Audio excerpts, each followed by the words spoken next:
दोस्तों, ये कहानी है एक साधु और एक कंवारी लड़की की। एक डरा देने वाला जंगल था। उसी जंगल में एक बूढ़ा बाबा रहता था। इस कहानी की असल शुरुआत तो तब हुई जब एक रात बूढ़ा साधु अपनी झोपड़ी में बैठा हुआ था। उसी झोपड़ी में एक कंवारी लड़की आ पहुंचती है। साधु के लिए ये एक अनोखी बात थी। उस रात बेहद जोर से बारिश हो रही थी। जंगल में चारों तरफ अंधेरा छाया हुआ था और आसमान से जोरों से बिजली कड़क रही थी। बेहद जोर से बारिश हो रही थी। उसकी वजह से साधु अपनी झोपड़ी का दरवाजा बंद करके अंदर बैठा हुआ था। अचानक से उसकी झोपड़ी पर दस्तक हुई। साधु हैरान होता है। फिर उठकर जब दरवाजा खोलता है तो उसके सामने एक खूबसूरत कंवारी लड़की खड़ी हुई थी। उस लड़की के कपड़े बारिश की वजह से भीगे हुए थे और उसका जिस्म कपड़ों से साफ नजर आ रहा था। साधु उस लड़की से पूछता है, ऐ लड़की, तुम कौन हो? इतने घने जंगल में और इतनी जोर से बारिश हो रही है, तुम यहाँ पर क्या कर रही हो?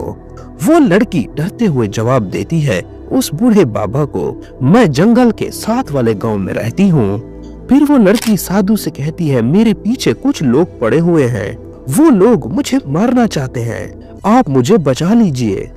साधु उस लड़की को अपनी झोपड़ी में बुलाता है और आराम से उस लड़की को अंदर बिठा दिया। फिर बूढ़ा बाबा उस कंवारी लड़की से उसकी कहानी पूछता है। फिर वो लड़की अपनी कहानी उस बूढ़े बाबा को बताती है। लड़की ने कहा, मैं गांव के राजा की बेटी हूँ। मेरे माँ बाप इस दुनिया से चले गए हैं। जब से मेरे माँ बाप इस दुनिया से गए हैं, उसी दिन से ये लोग मेरी खूबसूरती पर मरते हैं और ये लोग मुझे पकड़कर मेरी खूबसूरती का फायदा उठाना चाहते हैं, यानी कि मेरे जिस्म को लूटना चाहते हैं। मैं भागकर आपके पास आ चुकी हूँ और अपनी इज्जत बचा ली। वो बूढ़ा बाबा लड़की की बात बड़े गौर से सुनता है। वो बूढ़ा बाबा सोचने लगा, ये लड़की, इसके अलावा कोई और मकसद भी हो सकता है। जरूर ये लड़की मुझसे कोई बड़ा राज छुपा रही है। वो लड़की और ये बूढ़ा बाबा झोपड़ी के अंदर बैठे हुए थे। रोशनी के लिए किनारे पर दिया जल रहा था। वो साधु एक अरसे से अकेला रह रहा था। आज उस बूढ़े बाबा के पास इंतहाई खूबसूरत लड़की आई हुई थी। साधु लड़की के गीले कपड़ों पर निगाह डालता है और मन ही मन में खुश होता है और साथ में वो बूढ़ा शख्स खुद को रोकने की भी कोशिश कर रहा था। साधु ये सब बातें अपने दिल में सोच रहा था। इतने में वो कंवारी लड़की बोलती है, ऐ बाबा, आज मैं बेहद डरी हुई हूँ। क्या आज रात आप मुझे अपनी झोपड़ी में पनाह देंगे? यानी कि आज की रात आप मुझे अपनी झोपड़ी में ठहरने दें। बूढ़ा बाबा भी यही चाहता था। वो खुश होकर कहता है, हाँ बिल्कुल, आप आज रात इस झोपड़ी में रह सकती हो। रात बेहद काली थी और बारिश भी बहुत ज्यादा हो रही थी। वो लड़की उस झोपड़ी में सोने लग जाती है, लेकिन साधु को नींद न आ रही थी। उसका दिल बेचैन था। पहली मर्तबा उसके सोए हुए ख्याल जाग उठे थे। साधु दिल में सोच रहा था, आखिर आज की रात कैसे कटेगी और मैं आज की रात ऐसा क्या करूं? फिर साधु कहता है, आंखें बंद करके सोने की कोशिश करता हूं। लेकिन साधु को कहाँ नींद आने वाली थी। ये सब चीजें देखकर साधु का दिल जोर जोर से धड़कने लगा, क्योंकि उसके जज्बात अब जाग उठे थे। अचानक से किसी की रोने की आवाज आई। जब साधु सुनता है, चौंक कर उस लड़की के पास जाता है। देखता है कि वो लड़की रो रही होती है। साधु उस लड़की से पूछता है, क्या हुआ और तुम क्यों रो रही हो? फिर वो लड़की उस साधु से कहती है, मेरे साथ कुछ ऐसा हुआ है जो मैं किसी को भी नहीं बता सकती।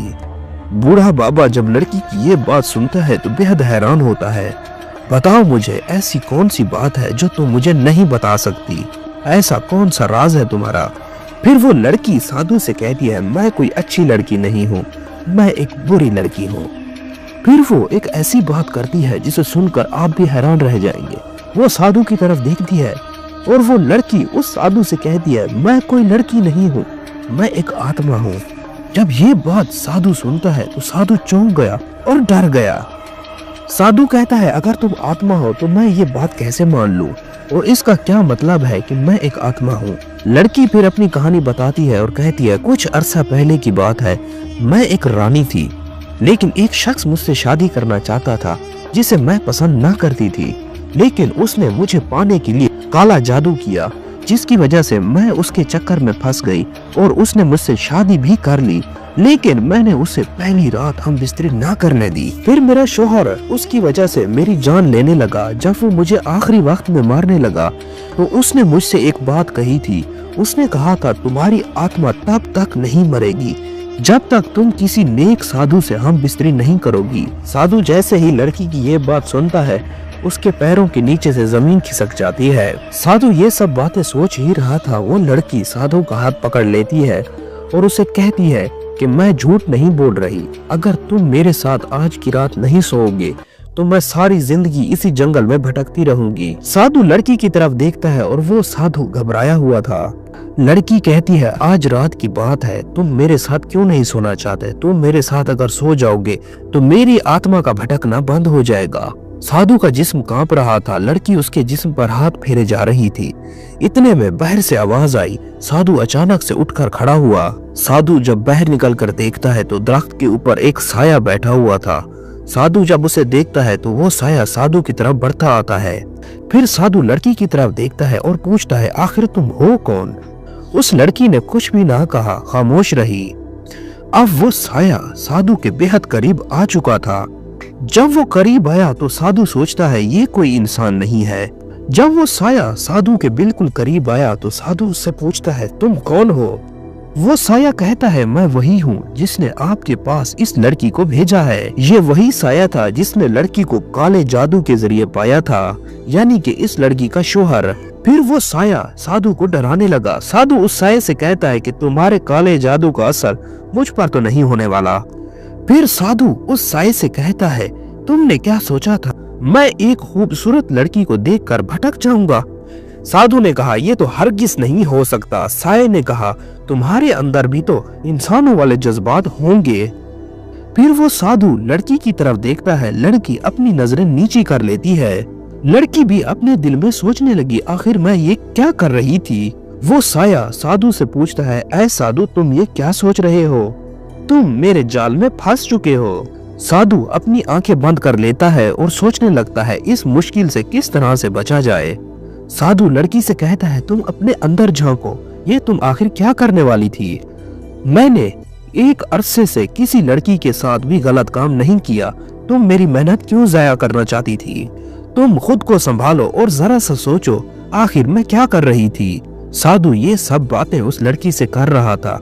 साया उस साधु से कहता है, ऐ साधु, अब बेहद देर हो चुकी है। लड़की साधु से कहती है, मैं कुछ नहीं जानती क्या सही है और क्या गलत। मैं सिर्फ इतना जानती हूँ कि मेरी आत्मा को सुकून मिल जाए। साधु ने लड़की से कहा, तुम्हें खुद को पहचानना होगा, अपनी आत्मा के लिए नहीं, अपने लिए।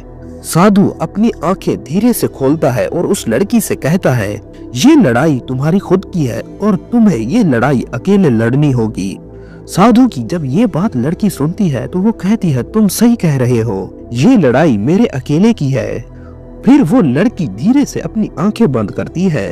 फिर वो साया उस लड़की से कहता है, क्या तुम मुझे हराने के लिए तैयार हो? वो लड़की उस साये से कहती है, हाँ बिल्कुल, मैं तुमसे लड़ने के लिए तैयार हूँ। फिर वो लड़की धीरे से अपना हाथ उठाती है, फिर उस साये को पकड़ने की कोशिश करती है। जैसे ही लड़की ने उस साये का हाथ पकड़ा, उस वक्त बेहद जोर से हवा चलने लगी, आंधी आने लगी। फिर वो साया हवा में उड़ने लगा। फिर वो साया अपने आप को बचाने की कोशिश करने लगा। नाजरीन, लेकिन अब बेहद देर हो चुकी थी। अब उस साये का बचना मुश्किल था। उस वक्त वो लड़की उस साये को मार डालती है। फिर वो लड़की धीरे से अपनी आंखें खोलती है और अपने सामने साधु को पाती है। फिर वो लड़की साधु से माफी मांगती है और कहती है, मुझसे बहुत बड़ी गलती होने वाली थी, आपने मुझे बचाया है, मैं आपका दिल से शुक्र अदा करती हूँ। साधु ने कहा, कोई बात नहीं, तुम अब यहाँ से जा सकती हो।